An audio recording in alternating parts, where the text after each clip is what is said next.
As a part of the central government initiative and funding ఆంధ్రప్రదేశ్కి 17 medical colleges allot అయినాయి. Okay, అంతే తప్ప వీళ్ళు తీసుకున్న నిర్ణయం కాదు.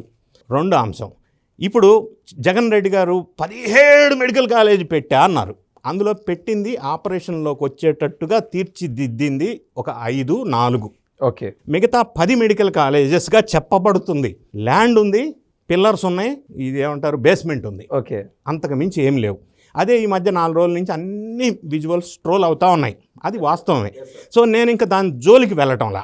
ఇంకొక అంశం నేను చెప్తా. జగన్ రెడ్డి గారు ఒక్కొక్క మెడికల్ కాలేజ్ 500 crores అన్నారు. 17 మెడికల్ కాలేజీలు వేసుకున్నా కూడా 8,500 crores. అదే జగన్ రెడ్డి గారు కొద్దిగా గ్యాప్ ఇచ్చి లక్షల కోట్ల విలువైన మెడికల్ కాలేజెస్ అంటాడు. మరి ఆయన 500 కోట్లు అంటే మరి 8,500 కోట్లేగా. రిషికొండలో ప్యాలెస్ కట్టడం కోసం 500 crores పెట్టారు, ప్రజాధనం. మరి ఆ అమౌంట్తో మెడికల్ కాలేజ్ రెడీ అయ్యేదిగా.